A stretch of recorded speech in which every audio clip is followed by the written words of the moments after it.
नमस्ते दोस्तों। अगर आपने हमारे पहले वीडियो नहीं देखे हैं तो पहले उन्हें जरूर देखें। तभी आप इस भाग को बेहतर तरीके से समझ पाएंगे।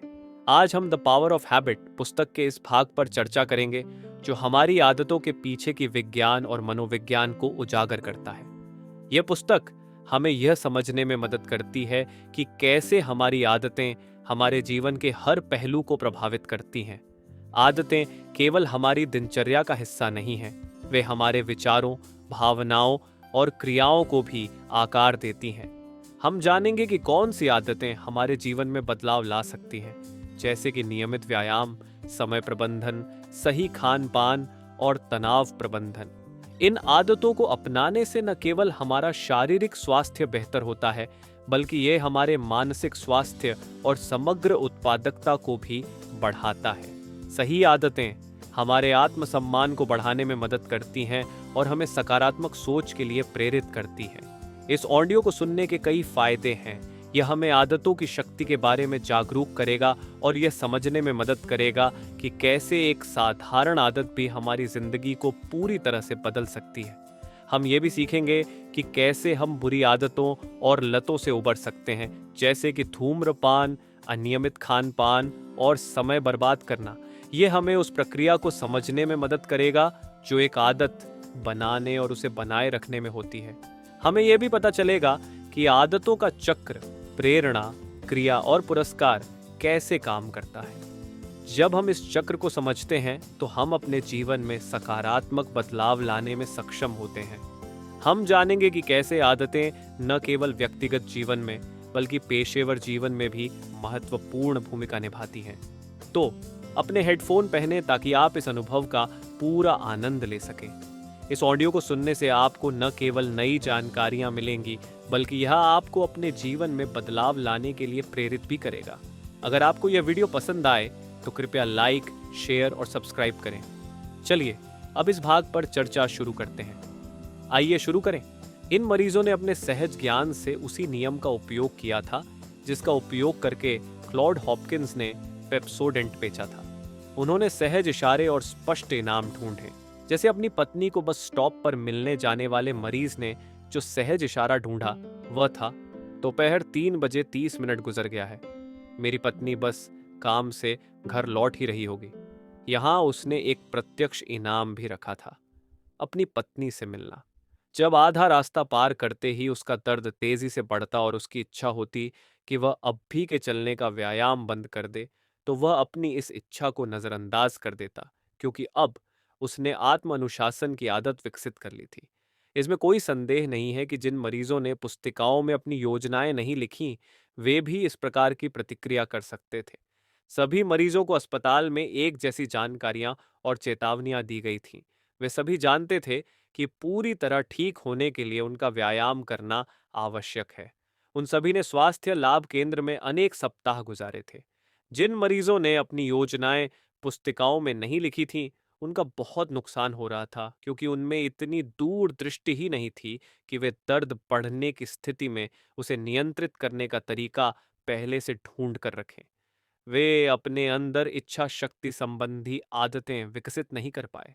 इसलिए अगर वे चौक तक घूमने जाने का निर्णय लेते भी तो कुछ कदम चलने के बाद ही दर्द बढ़ जाने के कारण वापस लौटने लगते। स्टारबक्स ने कर्मचारियों की इच्छा शक्ति बढ़ाने के लिए जिम की मुफ्त सदस्यता और सही खान पान की सलाह देने वाली वर्कशॉप की जो योजना बनाई थी, वह असफल रही। इसके बाद अधिकारियों ने इस समस्या को नए दृष्टिकोण से देखने का निर्णय लिया। उन्होंने इस बात का बारीकी से जायजा लिया कि उनके स्टोर्स के अंदर क्या हो रहा है। उन्होंने देखा कि स्कॉटिश मरीजों की तरह ही उनके कर्मचारी अनपेक्षित परेशानी के क्षणों में कमजोर पड़ने लगते हैं। उनके कर्मचारियों को ऐसी संगठनात्मक आदतों की आवश्यकता थी जिनसे उनमें आसानी से आत्म अनुशासन पैदा हो सके। अपने निरीक्षण से अधिकारी इस नतीजे पर पहुंचे कि अब तक वे कुछ मायनों में इच्छा शक्ति को सही नजरिए से नहीं देख रहे थे। उन्होंने पाया कि ऐसे कर्मचारी जिनकी इच्छा शक्ति अक्सर कमजोर पड़ जाती है, वे अधिकतर मौकों पर अपना काम बिना किसी दिक्कत के कर लेते हैं। जैसे अगर किसी दिन किसी कर्मचारी की इच्छा शक्ति कम हो, तब भी वह अन्य कर्मचारियों के समान ही कार्य करता है। लेकिन कभी-कभी खास तौर पर जब कोई अनपेक्षित तनाव की या अनिश्चितता की स्थितियां उभरती है, तो ये कर्मचारी आपा खो देता है और उसका आत्मनियंत्रण अचानक गायब हो जाता है। जैसे अगर कभी कोई ग्राहक अचानक किसी बात पर चिल्लाने लगे, तो आमतौर पर शांत रहने वाली कर्मचारी अपना आपा खो देती है। कई बार स्टोर्स में ग्राहकों की बेतहाशा भीड़ के कारण वहां काम कर रहा बरिस्ता ग्राहकों को कॉफी देने वाला कर्मचारी इतना परेशान हो जाता है कि उसकी आंखों में आंसू आ जाते हैं। दरअसल कर्मचारियों को स्कॉटिश मरीजों की पुस्तिका की ही तरह सीधी सरल जानकारियों की आवश्यकता थी, जिससे वे अनपेक्षित परेशानी या तनाव की स्थिति में आत्मनियंत्रण रख सकें। कर्मचारियों को ऐसी तयशुदा क्रियाओं की जरूरत थी जो उनकी इच्छा शक्ति की मांसपेशियों के कमजोर पड़ने पर उन्हें मजबूती दे सके। इसलिए कंपनी ने कर्मचारियों के प्रशिक्षण के लिए नया पाठ्यक्रम तैयार किया, जिसमें इस बारे में स्पष्ट जानकारी दी गई थी कि कर्मचारियों के सामने दिक्कतें आने पर उन्हें क्या करना चाहिए। इसमें उन्हें कुछ सहज इशारे बताए गए थे, जैसे ग्राहकों के चिल्लाने या ग्राहकों की लंबी लाइन जैसे इशारे नजर आने पर उन्हें कैसी प्रतिक्रिया देनी चाहिए। मैनेजरों ने अपने कर्मचारियों के साथ रोल प्ले, अलग अलग भूमिकाएं निभाकर अभ्यास करना द्वारा इन तयशुदा क्रियाओं का अभ्यास तब तक किया जब तक कि ये उनकी आदत नहीं बन गए। इसके लिए कंपनी ने संतुष्ट ग्राहकों और मैनेजरों द्वारा प्रशंसा करने जैसे स्पष्ट इनाम भी रखे, जिससे कर्मचारियों को यह प्रमाण मिल सके कि उन्होंने अपना काम अच्छी तरह किया है। स्टारबक्स ने अपने कर्मचारियों को इच्छा शक्ति की आदत का फंदा देकर विपत्ति के क्षणों का सामना करना सिखाया। जब ट्रेविस ने स्टारबक्स में नौकरी करना शुरू किया था, तो उसके मैनेजर ने तुरंत उसे इन आदतों से परिचित कराया था। उसके मैनेजर ने उसे बताया कि इस नौकरी का सबसे कठिन हिस्सा है गुस्सैल ग्राहकों को संभालना। उसने ट्रेविस से पूछा, अगर कोई ग्राहक अचानक तुम्हारे पास आकर चिल्लाने लग जाए कि उसे गलत ऑर्डर मिला है, तो तुम्हारी प्रतिक्रिया क्या होगी? पता नहीं, शायद मैं डर जाऊंगा या उस पर भड़कने लगूंगा, ट्रेविस ने जवाब दिया। हाँ, यह प्रतिक्रिया स्वाभाविक है, लेकिन हमारा काम है तनाव के क्षणों में भी ग्राहक को सबसे बेहतरीन सेवा देना, मैनेजर ने जवाब दिया। फिर उन्होंने स्टारबक्स के उस पाठ्यक्रम की पुस्तिका खोलकर ट्रेविस को वह पन्ना दिखाया जिसका ज्यादातर हिस्सा कोरा था। इस पन्ने के ऊपरी हिस्से पर लिखा था कि ग्राहक के नाखुश होने की स्थिति में मेरी योजना ये होगी कि मैनेजर ने ट्रेविस को बताया कि तुम्हें इस पुस्तिका में नकारात्मक परिस्थितियों की कल्पना करके यह लिखना है कि उन स्थितियों में तुम्हारी प्रतिक्रिया क्या होगी। हमारी एक प्रणाली है जिसका नाम है लाते पद्धति। इसमें लाते शब्द एक किस्म की इटालियन कॉफी के नाम से लिया गया है। इस पद्धति का अर्थ है कि हम ग्राहकों की बात सुनते हैं, उनकी शिकायत स्वीकार करते हैं, उनकी समस्या को हल करने का काम करते हैं, फिर उन्हें धन्यवाद देते हैं और इसके बाद आखिर में उन्हें यह समझाते हैं कि यह समस्या क्यों हुई थी। क्यों ना तुम कुछ देर सोच विचार करो और इस बारे में अपनी योजना पुस्तिका में लिखो कि तुम लाते पद्धति का उपयोग करके किसी नाराज ग्राहक को कैसे संभालोगे। इसके बाद हम कुछ देर रोल प्ले करके तुम्हारी योजना का अभ्यास भी कर सकते हैं। स्टारबक्स ने अपने कर्मचारियों को ऐसी दर्जनों तयशुदा क्रियाएं सिखाई हैं जो तनाव के क्षणों में उनके काम आए। कंपनी के पास आलोचना की क्या क्या क्यों नामक एक प्रणाली भी है और ग्राहकों की भीड़ बढ़ने पर जुड़ें, खोजें और प्रतिक्रिया दें नामक एक अन्य प्रणाली भी है। कर्मचारियों को ऐसी आदतें भी सिखाई गई हैं जिनसे एक बरिस्ता अपने अलग अलग किस्म के ग्राहकों की ज़रूरत को फौरन समझ सकता है।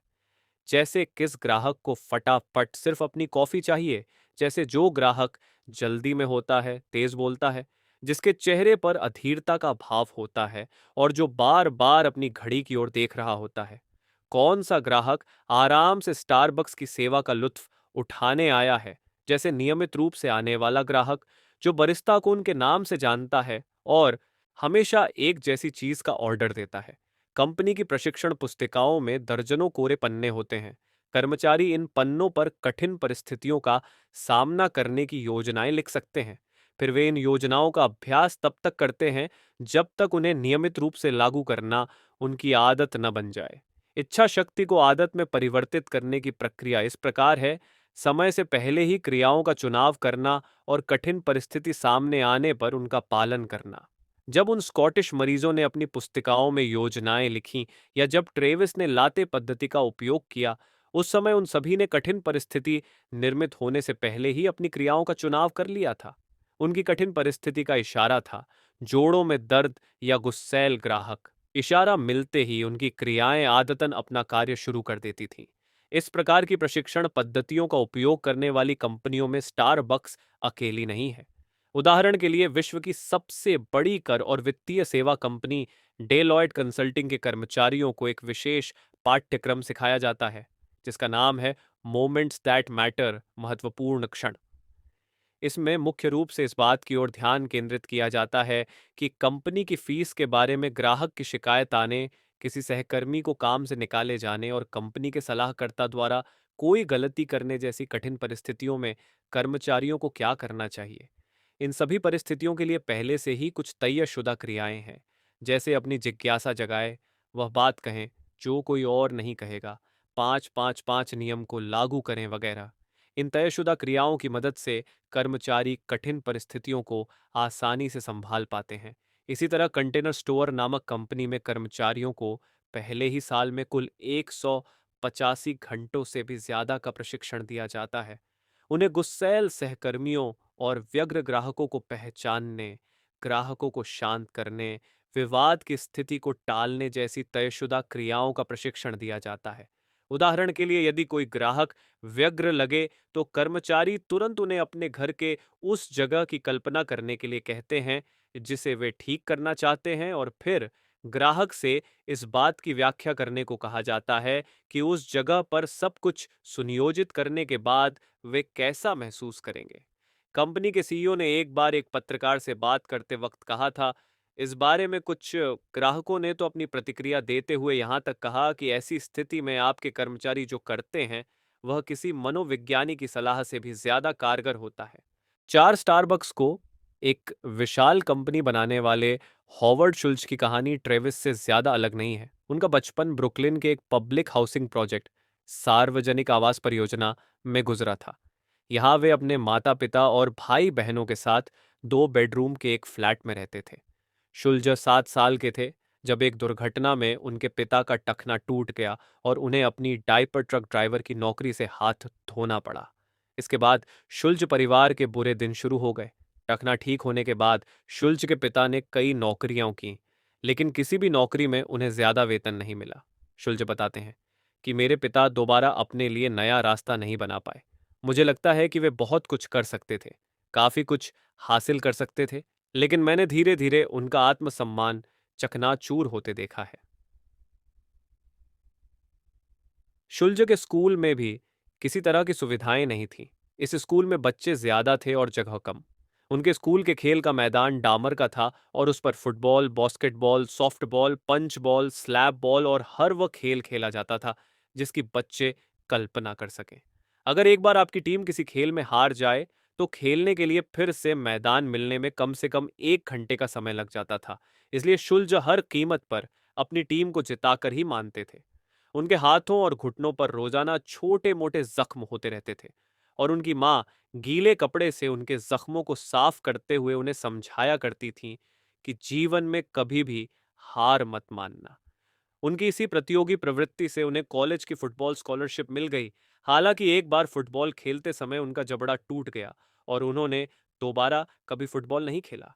उन्होंने कॉलेज से कम्युनिकेशन विषय में डिग्री हासिल की और फिर वे न्यूयॉर्क में जेरोक्स सेल्समैन के तौर पर नौकरी करने लगे। वे रोजाना सुबह उठकर न्यू मिडटाउन स्थित कई दफ्तरों वाली एक इमारत में जाते, जहां वे लिफ्ट से सबसे ऊपरी माले पर पहुंचते और फिर एक एक करके हर माले पर स्थित हर ऑफिस में जा जाकर विनम्र अंदाज में यह पूछताछ करते कि कहीं उन्हें टोनर या फोटोकॉपी मशीन की जरूरत तो नहीं है। 1980 दशक की शुरुआत में शुल्ज एक प्लास्टिक निर्माता के यहाँ काम कर रहे थे। इस निर्माता के पास एक बार कॉफी ड्रिप कोन का एक बहुत बड़ा ऑर्डर आया। यह ऑर्डर सिएटल के एक विक्रेता की ओर से आया था जो कोई ज्यादा मशहूर तो नहीं था, पर इसके बावजूद उसका ऑर्डर काफी बड़ा था। जैसे ही शुल्ज को इस बात का पता चला, वे फौरन सिएटल जा पहुंचे। उस विक्रेता की कंपनी का दौरा करने पर उन्हें उसके काम करने का तरीका बहुत पसंद आया। ये कंपनी थी स्टारबक्स। इसके 2 साल बाद शुल्ज ने सुना कि स्टारबक्स का मालिक अपनी कंपनी बेच रहा है। उस समय तक स्टारबक्स के कुल 6 स्टोर्स थे। तब शुल्ज ने अपने जान पहचान के लगभग सभी लोगों से उधार मांगकर पैसे इकट्ठा किए और स्टारबक्स को खरीद लिया। ये सन 1987 की बात है। केवल 3 साल बाद स्टारबक्स के स्टोर्स की संख्या बढ़कर 84 हो गई और 6 सालों में इसके 1000 से भी ज्यादा स्टोर खुल गए। फिलहाल दुनिया के 50 देशों में स्टारबक्स के कुल 17,000 से भी ज्यादा स्टोर्स हैं। उस स्कूल के डामर के मैदान पर खेलने वाले सभी बच्चों में से शुल्ज ने अपने जीवन में इतनी सफलता कैसे हासिल की? उनके सहपाठियों में से कुछ आज ब्रुकलिन शहर के पुलिस विभाग में काम करते हैं, कुछ फायर ब्रिगेड में काम करते हैं, तो कुछ जेल की सलाखों के पीछे हैं। जबकि आज शुल्ज की कुल संपत्ति करीब 100 करोड़ डॉलर है। उनकी गिनती 20वीं सदी के सबसे महान सीईओ में होने लगी है। पब्लिक हाउसिंग प्रोजेक्ट, सार्वजनिक आवास परियोजना के घर से निकलकर एक प्राइवेट जेट का मालिक बनने के लिए उनके अंदर लगन कहां से आई? उनके अंदर ऐसी इच्छा शक्ति का निर्माण कैसे हुआ? मैं नहीं जानता, शुल्ज ने मेरे सवाल का जवाब देते हुए कहा। शुल्ज का कहना है, मेरी माँ मुझसे हमेशा कहा करती थी कि हमारे परिवार में कॉलेज जाने वाले तुम पहले व्यक्ति हो। तुम बड़े होकर एक पेशेवर इंसान बनोगे और हम सबको तुम पर बहुत गर्व होगा। वे हमेशा मुझसे कोई ना कोई सवाल पूछती रहती थी, जैसे आज रात तुम पढ़ाई कब शुरू करोगे, कल दिन भर तुम क्या करने वाले हो, तुम परीक्षा के लिए तैयार होने का दावा कब कर सकते हो। उनके इन सवालों से ही मुझे अपना लक्ष्य तय करने का प्रशिक्षण मिला। वे आगे कहते हैं कि मैं बहुत ही भाग्यशाली हूँ। अगर आप लोगों को इस बात का भरोसा दिला देते हैं कि उनमें जीत हासिल करने की क्षमता है, तो उन्हें जीतने से कोई नहीं रोक सकता। मैं सचमुच इस बात पर बहुत विश्वास करता हूँ। स्टारबक्स खरीदने के बाद शुल्ज ने अपना ध्यान कर्मचारियों को प्रशिक्षित करने और ग्राहकों को सर्वोत्तम सेवा उपलब्ध कराने पर केंद्रित कर लिया। इसी वजह से स्टारबक्स दुनिया की सबसे सफल कंपनियों में गिनी जाने लगी। सालों तक शुल्ज कंपनी के हर पहलू पर व्यक्तिगत रूप से ध्यान देते रहे। फिर सन 2000 में उन्होंने कंपनी की दिन प्रतिदिन की बागडोर संभालने का जिम्मा अपने अधिकारियों को सौंप दिया। इसके साथ ही स्टारबक्स की प्रसिद्धि में कमी आने लगी। कुछ ही सालों में लोग स्टारबक्स की कॉफी की गुणवत्ता और ग्राहक सेवा के बारे में शिकायतें करने लगे। यह सब इसलिए हो रहा था क्योंकि कंपनी के अधिकारी स्टारबक्स के ज्यादा से ज्यादा स्टोर खोलने के लक्ष्य पर ध्यान लगाए बैठे थे। ऐसे में वे जाने अनजाने ग्राहकों की शिकायतों को नजरअंदाज कर रहे थे। इसके अलावा कर्मचारी भी अपने काम से खुश नहीं थे। एक शोध से पता चला कि लोग स्टारबक्स को खराब कॉफी और झूठी मुस्कानों वाली कंपनी मानने लगे। ये सब देखकर 2008 में शुल्ज ने एक बार फिर कंपनी के सीईओ का पद संभालने का निर्णय लिया। पद संभालते ही उन्होंने कंपनी के प्रशिक्षण कार्यक्रम को नए ढंग से तैयार करने को पहली प्राथमिकता दी। इस नए प्रशिक्षण कार्यक्रम में कर्मचारियों की इच्छा शक्ति और आत्मविश्वास को बढ़ाने पर विशेष ध्यान दिया गया था। स्टारबक्स की भाषा में कर्मचारियों को पार्टनर, साथी कहा जाता है। शुल्ज कहते हैं कि हमें एक बार फिर से अपने ग्राहक और साथियों का विश्वास जीतने की जरूरत थी। इसी दौरान इच्छा शक्ति पर हुए कुछ नए किस्म के शोधों के परिणाम भी सामने आए। इन शोधों में इच्छा शक्ति के विज्ञान को एक अलग ही दृष्टिकोण से देखा गया था। शोधकर्ताओं ने पाया कि ट्रेविस जैसे लोग अपने अंदर बड़ी आसानी से इच्छा शक्ति की आदतों का निर्माण कर सकते हैं, जबकि कुछ लोग ऐसे भी होते हैं जिन्हें चाहे जितना प्रशिक्षण और सहारा दिया जाए, लेकिन उनमें ये आदतें विकसित नहीं हो पाती। ये शोधकर्ता जानना चाहते थे कि इन दो किस्म के लोगों के बीच ऐसा फर्क क्यों होता है। यूनिवर्सिटी ऑफ एल्बेनी के प्रोफेसर मॉर्क मुरोविन ने एक नया प्रयोग किया था। उन्होंने कुछ अंडर ग्रेजुएट छात्रों को एक कमरे में एकत्रित किया जहां ताज़ी बनी हुई कुकीज रखी हुई थीं, लेकिन छात्रों को इन कुकीज से ध्यान हटाने के लिए कह दिया गया। इनमें से आधे छात्रों के साथ आदरपूर्वक बर्ताव किया गया और उनसे कहा गया, हम चाहते हैं कि आप ये कुकीज न खाएं। क्या आप ऐसा कर सकते हैं?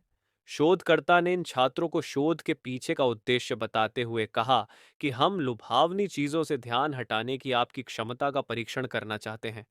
इसके बाद शोधकर्ता ने इन छात्रों को इस प्रयोग में हिस्सा लेने के लिए धन्यवाद दिया और साथ ही यह भी कहा कि अगर आप प्रयोग में सुधार लाने के बारे में कुछ सुझाव देना चाहें तो जरूर बताइए, क्योंकि हम चाहते हैं कि इस अनुभव को अच्छे से अच्छा बनाने में आप हमारी मदद कर सकें।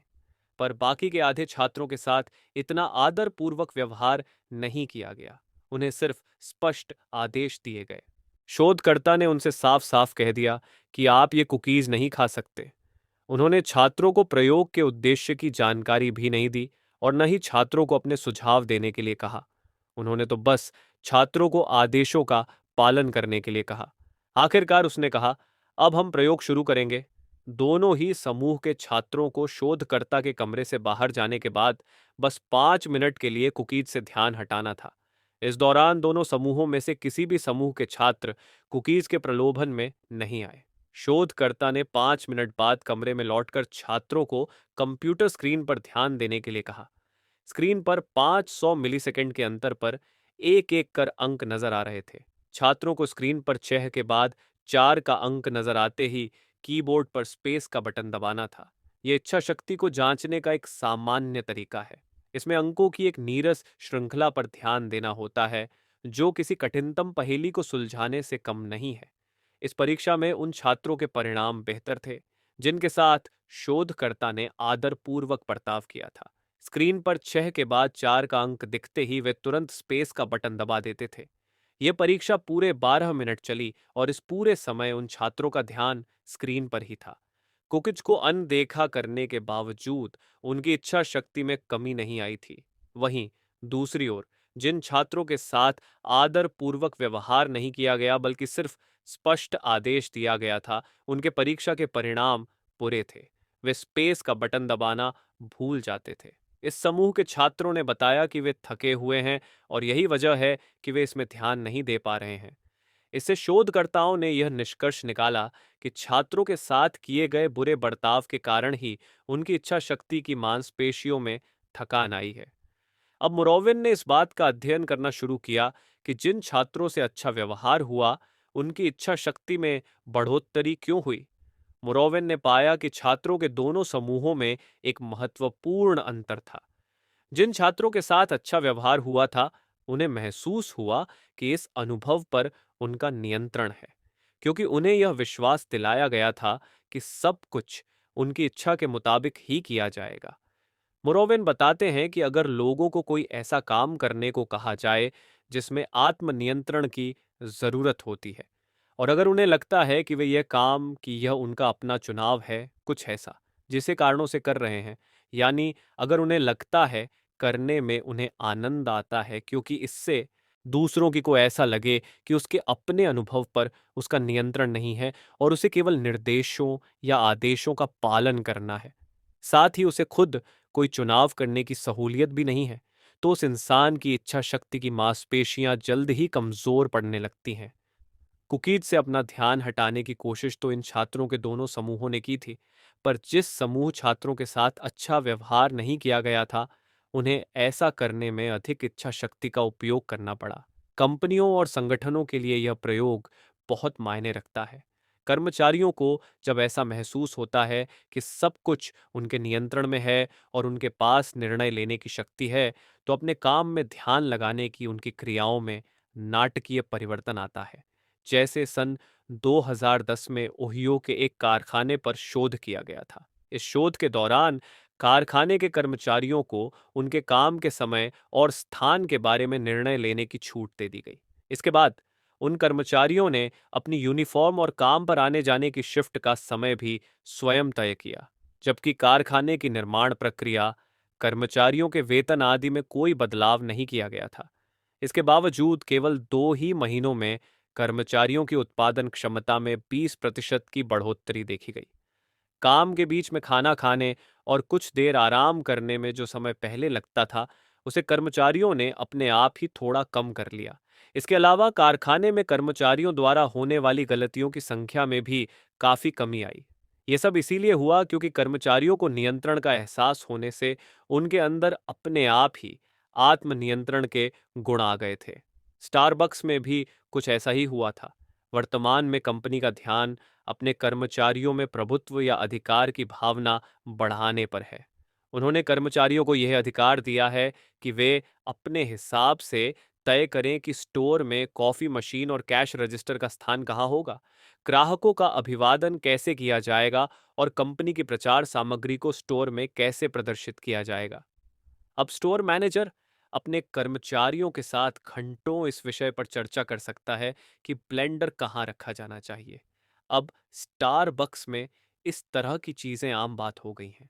स्टारबक्स के उपाध्यक्ष क्रिस एंग्स्कोव कहते हैं, हम अपने साथियों से यह नहीं कहते कि बक्से में से कॉफी निकालो, फिर उसे यहाँ रखो और नियमों का पालन करो, बल्कि हम तो उन्हें इस बात के लिए प्रोत्साहित करते हैं कि वे अपनी बौद्धिक और सृजनात्मक क्षमताओं का उपयोग करें। अपने जीवन पर अपना नियंत्रण होना किसे पसंद नहीं होता? शुल्च के फिर एक बार सीईओ बनने से स्टारबक्स को अपनी खोई हुई प्रसिद्धि वापस मिल गई। उनके वापस लौटने के बाद स्टारबक्स की कमाई में प्रतिवर्ष 1.2 अरब डॉलर की बढ़त हो गई। 5 स्कूल छोड़ने और स्टारबक्स में नौकरी शुरू करने से पहले 16 साल के ट्रेविस को उसकी माँ ने एक कहानी बताई थी। वह अपनी माँ के साथ कार में कहीं जा रहा था। जब उसने पूछा कि उसके सिर्फ एक भाई बहन ही क्यों है, इससे ज्यादा क्यों नहीं, उसकी माँ अपने बच्चों के साथ हमेशा ईमानदार रही थी, इसलिए उन्होंने ट्रेविस को साफ साफ बता दिया कि तुम्हारे जन्म के 2 साल पहले भी मैं गर्भवती हुई थी, लेकिन उस समय तक मैं 2 बच्चों की माँ थी। इसके साथ ही मैं और तुम्हारे पिता नशीली दवाओं के आदी भी थे, इसलिए उस समय मैंने गर्भपात कराना ही उचित समझा। लेकिन 1 साल के बाद मैं फिर से गर्भवती हुई और उस समय तुम मेरे पेट में थे। हालांकि उस समय भी मैंने गर्भपात कराने का विचार किया था, लेकिन दोबारा ऐसा करना मेरे लिए बहुत मुश्किल था। उस समय मुझे महसूस हुआ कि प्राकृतिक रूप से जो हो रहा है उसे होने देना चाहिए। ट्रेविस, इस तरह तुम्हारा जन्म हुआ। मैंने अपने जीवन में बहुत सी गलतियां की हैं ट्रेविस, लेकिन तुम्हारा जन्म होना मेरे जीवन की सबसे अच्छी घटना थी, ट्रेविस की मां ने उससे कहा था। ट्रेविस के अनुसार, जब आपका बचपन ड्रग्स के लती माता पिता के साथ गुजरता है तो आप बहुत जल्दी ये सीख लेते हैं कि आप उन पर निर्भर नहीं रह सकते। लेकिन मैं बहुत भाग्यशाली हूं कि जब मैंने अपना पेशेवर जीवन शुरू किया तो मुझे हमेशा अच्छे बॉस मिले, जिन्होंने मेरे जीवन की कई कमियां पूरी कर दी। मुझे लगता है कि यदि मेरी माँ भी मुझ जैसी भाग्यशाली होती तो शायद उनका जीवन भी कुछ और होता। अपनी माँ के साथ हुई उस बातचीत के कुछ साल बाद एक दिन ट्रेविस के पास उसके पिता का फोन आया। उन्होंने ट्रेविस को बताया कि उसकी माँ ड्रग्स लेने के लिए अपने हाथ में सुई लगाती थी, जिससे उनके खून में विषाणु फैल गए हैं। यह सुनकर ट्रेविस तुरंत लॉडी में अपने घर लौटा, लेकिन उसके पहुंचने तक उसकी माँ अपने होश गंवा चुकी थी। 1 घंटे बाद उनके लाइफ सपोर्ट की मशीन बंद कर दी गई और इस तरह आखिरकार उनका देहांत हो गया। इसके 1 सप्ताह बाद ट्रेविस के पिता को न्यूमोनिया के कारण अस्पताल में भर्ती कराया गया। उनका एक फेफड़ा काम नहीं कर रहा था। ट्रेविस एक बार फिर लॉडी लौटा, लेकिन जब तक वह अस्पताल के इमरजेंसी रूम पहुंचा, तब तक रात के 8 बजकर 2 मिनट हो चुके थे और मरीजों से मुलाकात का समय 8 बजे तक का ही था। अस्पताल की नर्स ने बड़े रूखे ढंग से उससे कह दिया कि मुलाकात का समय समाप्त हो चुका है और अगर उसे अपने पिता से मिलना है तो कल सुबह आए। ट्रेविस को अपने जीवन का वह क्षण अक्सर याद आ जाता है। उस समय तक उसने स्टारबक्स में नौकरी शुरू नहीं की थी और वह नहीं जानता था कि अपनी भावनाओं को कैसे नियंत्रित किया जाता है। स्टारबक्स में आकर उसने वर्षों तक अभ्यास कर करके जो आदतें अपने अंदर विकसित की थीं, उस समय वह उनसे पूरी तरह अनजान था। वह जब अपने जीवन के उन क्षणों पर विचार करता है जहां ड्रग्स के ओवरडोज होते थे, घर की गली में चोरी की गाड़ियां लाई जाती थीं और जहां एक नर्स भी कभी भी खत्म न होने वाली किसी मुसीबत के समान लगती थी, तो ट्रेविस को आश्चर्य होता है कि इतने कम समय में उसने अपने जीवन में कितना लंबा फासला तय कर लिया है। ट्रेविस कहता है कि अगर मेरे पिता की मौत 1 साल बाद हुई होती तो सब कुछ अलग होता, क्योंकि तब तक मैं जान गया होता कि उस नर्स के साथ शांति से पेश आकर उससे अपनी बात मनवाई जा सकती है। अगर तब मुझे पता होता कि मुझे उसके पद का सम्मान करना चाहिए और फिर विनम्रता के साथ अपनी बात रखनी चाहिए, तो मुझे इमरजेंसी रूम में प्रवेश मिल जाता और मैं अपने पिता से आखिरी बार मिल लेता। लेकिन मैंने ऐसा नहीं किया। मैंने तो उस नर्स से केवल इतना कहा कि मुझे केवल एक बार अपने पिता से बात करनी है, जिस पर उसका जवाब था कि मरीज सो रहा है और मिलने का समय खत्म हो चुका है, इसलिए कल सुबह आना। उसके वे रूखे शब्द सुनकर मुझे समझ में ही नहीं आया कि मैं उससे क्या कहूं। उस समय मैं खुद को बहुत ही छोटा महसूस कर रहा था। उसी रात ट्रेविस के पिता की मृत्यु हो गई। हर साल अपने पिता की पुण्यतिथि पर ट्रेविस सुबह जल्दी उठता है, देर तक नहाता है, फिर बड़ी सावधानी से छोटी बात का ख्याल रखते हुए पूरे दिन की योजना बनाता है और फिर ऑफिस पहुंच जाता है। अब वह हमेशा समय पर आता है। द पावर ऑफ हैबिट किताब को यहाँ तक सुनने के लिए आपका बहुत बहुत धन्यवाद। ये किताब आपको कैसी लगी हमें ज़रूर बताएं और अगले भाग का इंतज़ार करना न भूलें जो जल्द ही आपके लिए आ रहा है। अगर आपको ये किताब अच्छी लगी हो तो वीडियो को लाइक करें, अपने विचार कमेंट में ज़रूर शेयर करें और हमारे चैनल को सब्सक्राइब करना न भूलें।